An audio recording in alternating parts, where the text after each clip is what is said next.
What's going on, people? This is Saber4. I've got some matches, of course, with Gengar and Mimikyu GX in Expanded. I've showed you guys the deck update, and as usual, I'm going to show you guys some matches with that. I've showed the deck update, but I've actually shown plenty of matches with the deck, how it is right now, even before that. But nevertheless, I'm going to show even more matches. This is a deck that has served me well. It's very effective ever since I built it. Since Team Up came out, it's a really, really good deck in my arsenal for the expanded format. Can get a lot of quick, cheap wins, and even against grindier matches.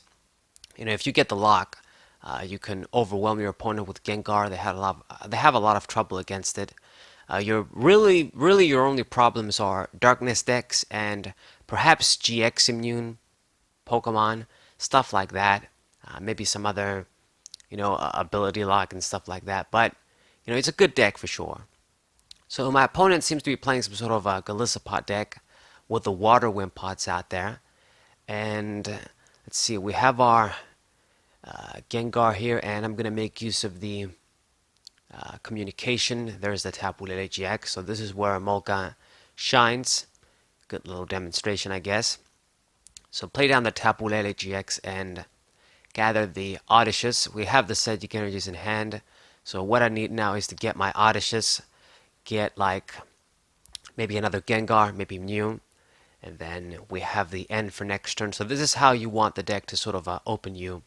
Get your basics out, have a supporter for next turn, make use of your GX attack quickly with Gengar here, which I'm going to do right now. And here goes, we're going to retreat the Emolga, Gengar in the active position, Horror House GX to slow the opponent down. I mean, if they only had, if he didn't play any basic Pokemon, any other Pokemon on the previous turn, I would have been able to finish him off right now. So, that's the power of this deck.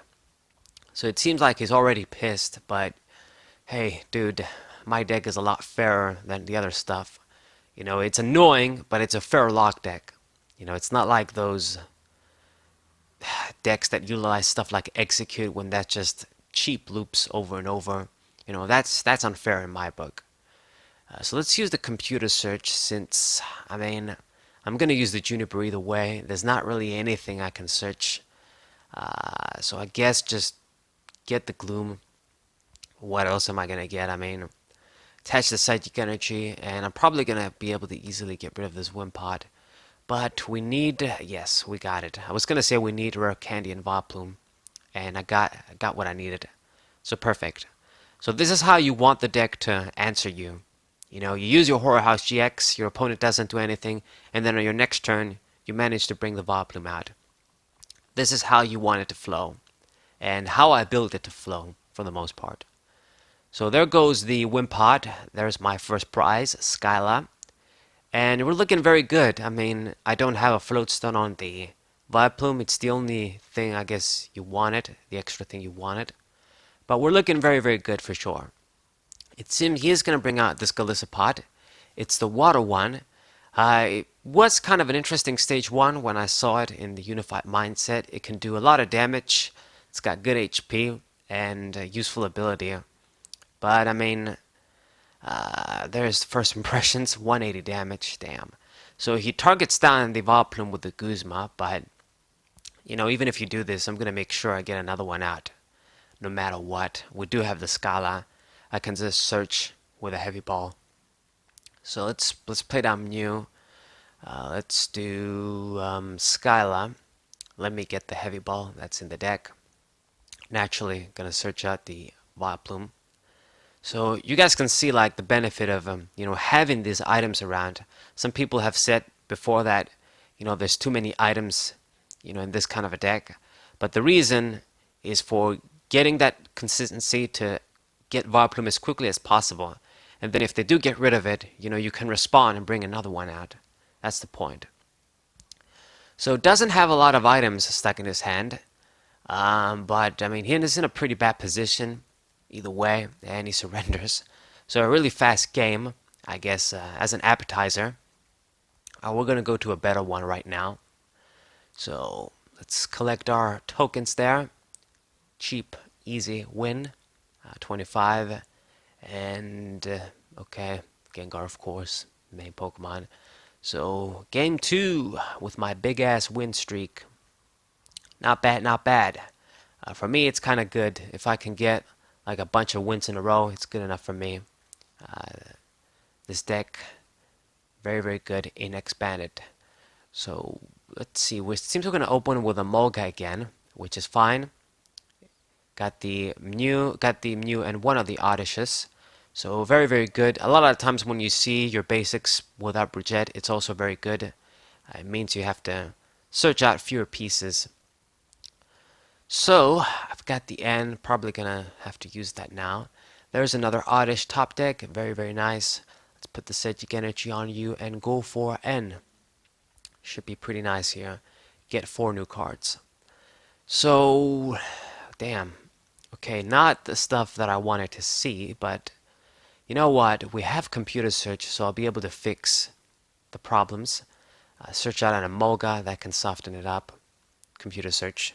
So I'm kind of good since we have Candy. Like if I manage to get like a heavy ball or something next turn, I can bring out the Vileplume really quickly.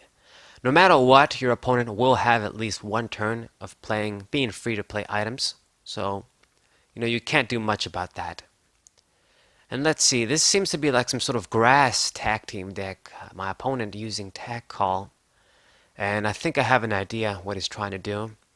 There's the Alolan Exeggutor, Rowlet. Yeah, that Pokemon's attack is really busted in my opinion. Just to be able to instantly evolve into a grass stage 2. And you don't even have to use energies on it with super growth. It's pretty damn busted. So he does have a bunch of different grass Pokemon here that he can put to stage 2. And he's going to go ahead and bring out his own Vileplume with Poland. Now, this is kind of weird for me because normally I'm the one that gets this Pokemon out. And, other decks, if they bring it out, it's just going to help me out. But that's basically the case. If he brought it out, then I don't really need to bring mine out. And all we need is just Gengar and just to start attacking. So Juniper, discard everything, and I just want to see Gengar. We do not, damn it. I was going to be able to make my attack this turn. Sucks, damn it. It kind of sucks.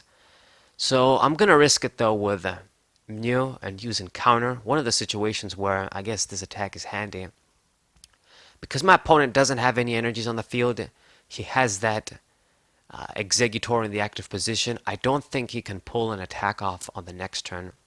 So we're just going to use this opportunity to get the Gengar, and I'm ready for next turn. And the item lock, it's probably going to hinder her more than it hinders me. At least I think, I hope.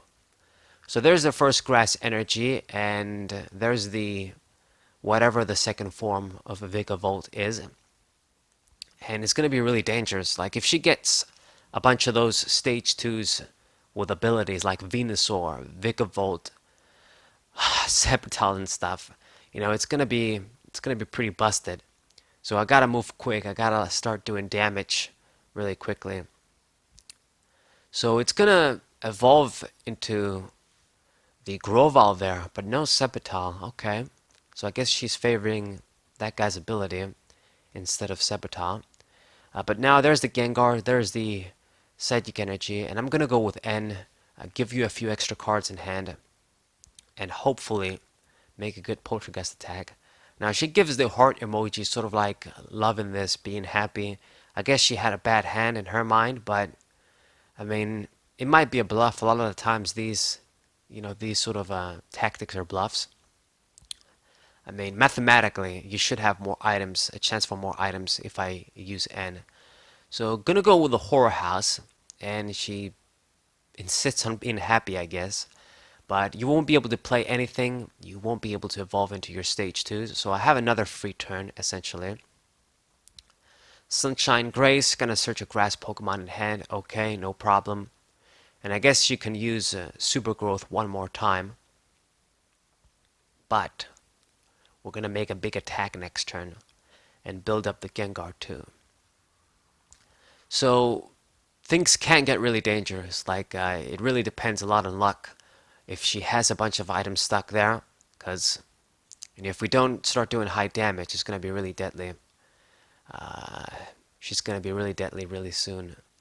So gonna use the Brigitte. I'm not gonna search out anything. I want that spot open for Tapu Lele to get a supporter. So a bunch of items there, and wow, 400 damage. Very, very good. Very happy about that. I managed to get the one hit KO. It's the best thing I wanted. So now, whatever hope, I don't know, she had or she was hoping, she was looking good. Now I have the advantage for sure. If she doesn't fix her hand up, I'll be able to KO all of her Pokemon no problem. So there's the Venusaur out. So I guess she can use Shaman now. Gonna search out another one of those Exegutors. Play that down. And I think I should just target it down with Guzma and quickly finish the game off. But she's gonna go with Chorus, so I guess her hand is gonna change. But when you use a supporter like that, lets you get so many cards. More than likely, you're gonna have a bunch of trainers stuck in there. Anyway, so I think I'm in a very good position. But we still gotta be careful because Venusaur with Vikavolt and all the other stuff there can be very deadly. So she managed to get an easy KO on the Mew. That's too bad, but we still have the Gengars. Gonna put the Psychic Energy on you. And should I go with the Guzma? That's a good question. If we pull the Exeggutor and finish it off, it's too tempting. I'm gonna do it, but thinking back now, I mean, it would have been probably better to target one of the Venusaurs or something. The Venusaur, that's really dangerous, and I didn't have enough to finish her off. Just 200 damage. So that kind of sucks. To be honest, you kind of have to be a little bit afraid because with all those stage 2s, she can do some nasty stuff if we're not careful. Like, it only needs a few grass energies and can one-shot the Gengar. There's the Sepadal too. God damn. Gonna search that dude out. So even extra energy acceleration. So she has to heal or do something though, because if she leaves that Rowlet Exeggutor there, I will be able to finish it off. So Lysander, gonna get that guy out, and oh my, I hope the Vikavolt doesn't come out because I'm really scared of the GX attack. Shuffling all the grass energies back in my deck, that's gonna suck pretty bad. Yeah, to be honest, I should have targeted down the Venusaur. So 150 damage and just heal a little bit more. So that was a close on my end. I have the Stadium, the Ultra of the Moon. But, I mean, if she managed to get the Vikavolt out, it would have been a different story. So, if she went for the GX attack, that would have been really problematic. But finish her off, get the KO on this Tag Team GX. And another victory for the Gengar deck. Gengar. Okay. And now we're going into Game 3 for the last game in this video. Get my 52 tokens. Very, very good. Against Cabra something. Whatever it is. It seems I'm going to flip the coin. Get the heads. Team Magma. And play first. The good thing about this deck is that you have a good benefit even if you play first or second. If you play second, then you can start with your GX attack, no questions asked. If you play first and get the Oddish down, of course, it means that you have the potential to bring out Vileplume a lot quicker. So that's another great thing about this deck is even if you play first or second, you can have a good start as long as you have Gengar. And let's see what my opponent is running this time. Dude, I hate it when they take all day to just put an active Pokemon. I don't know why they do it sometimes. Just too passive. And he's gonna start with the Full Art Latias from Rowan Skies. So when I see a Pokemon like this, more than likely this is one of those decks that just want to finish you off before you play. The Latios for Amasa decks. Cheap ass decks, but they do work, I guess, even today. Now, since I get to play first, though, his whole plan has failed. That's another thing with those decks. I mean, he can still start doing heavy damage on his turn, but he won't have the cheap win he wants.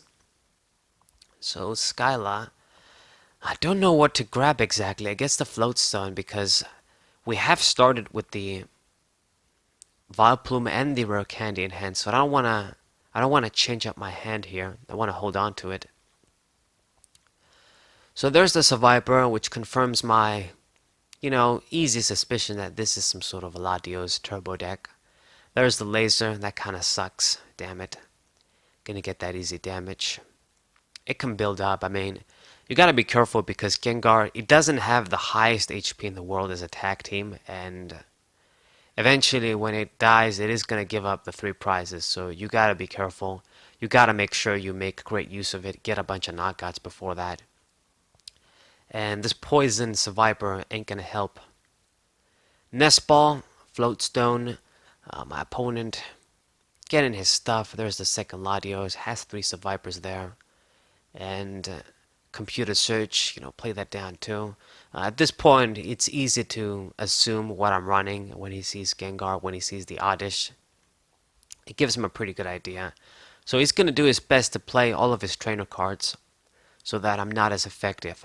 But to be honest, this is one of those decks that is just filled with trainers. Like, it probably has like 40 trainers in it, 40 items and stuff. So no matter what he does, how many he wants to play and discard, he's always going to have some around. So I think I should be getting easy one-hit knockouts. Latios is one of these old EX Pokemon from the X and Y era. With only 170 HP, I don't even need that many. Like, just 4 in hand is a one-hit KO. So I'm good. So 80 damage on his first turn. And I top deck the Pokemon Center Lady, which is actually a perfect top deck, to be honest. I can just get rid of the poison, and with the Vileplume out, I don't have to worry about Hypnotoxic Laser anymore. So, Emolga, no other search, I guess. So let's go for our Pokemon Center Lady, putting in the work there, and it's just an excellent opportunity. Heal a little bit of the damage, get rid of the poison.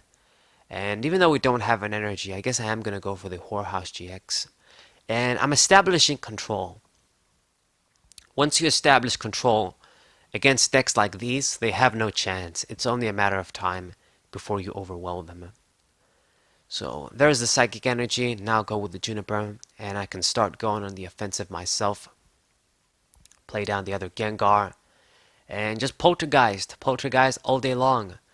Just 3 items, 3 trainers, what I meant to say. But no matter what, I will overwhelm Latios. And because all of the damage output, the extra damage output, comes from all of their plus powers, choice bands and stuff, muscle bands, laser, these kinds of cards. If he can't have access to them, I know that his damage is going to be insignificant for the most part. Hitting me for 40, what's that going to do? By the time you KO the Gengar, I'll probably have a bunch of knockouts lined up. So there's the other double dragon energy, so I guess he's going to go with Light Pulse, getting more aggressive on me. But dude, I mean, no matter what, I can't say I'm worried. I have control over the game here. Should we go for N? I think I should, to be honest. Let's go for it now that we can, I guess. Give you an extra card in hand. No matter what, you're going to be drawing items and trainers. So, play down the other Oddish, just in case. Poltergeist. I mean, look at all these trainers. No matter what is a KO. 250G. Okay. Let's get the other Emolga from the prizes, and Oddish, okay. Not great, but it doesn't matter at this point. We're just going to keep attacking until we win. So I wonder if my opponent is going to be able to, do anything. I guess he could try and pull the Vileplume, but it has the Floatstone. He can't even KO that Pokemon in one shot. So this is one of your very, very easy matchups, I would say, for the most part. I mean, I'm gonna be honest, if he played first, it would have been a whole different story. But at the end of the day, I feel like you should have a more advantage in this matchup because of the item lock. Because this deck is just so reliant on items. So my opponent going with Juniper, but that's hardly gonna help, I would say. So fast raid. He's getting close to getting the first Gengar KO'd. Okay. And what are we gonna do? Should I just go with N again? Maybe, maybe not. Or Bridget, I guess. Get them new. That seems like a good idea. I just need to get like a psychic energies though. Poltergeist. Look at all these trainers. Another KO. Instant one-hit KO on the Latios. And we're just steamrolling through our opponent. Psychic energies too from the prizes. What I needed. And it's pretty much GG. Like, I'm not gonna hide it. It's kind of obvious. Like, even if he KOs this first Gengar, you know, what are you gonna do? The other one is gonna come and finish you off, finish Latios off. An exact prize knockout. So, gonna go with Cynthia. It seems he has the other Latios, I guess, ready for the knockout. But it's basically my game. GG. So, hope you guys enjoyed this video. Just another video of a bunch of matches together with Gengar, because like I've said, it's just all of them are so short. I have trouble finding matches that go over 10 minutes and stuff. So hope you guys enjoyed them. Hope you guys subscribe, leave a like, share this video with your friends. I'll try and post more games with Gengar. I have other decks lined up. Before you know it, the Sword and Shield set is going to come out too. And just more content for Pokemon TCG. Look forward to it. So Saber054, thank you guys for watching. We'll say.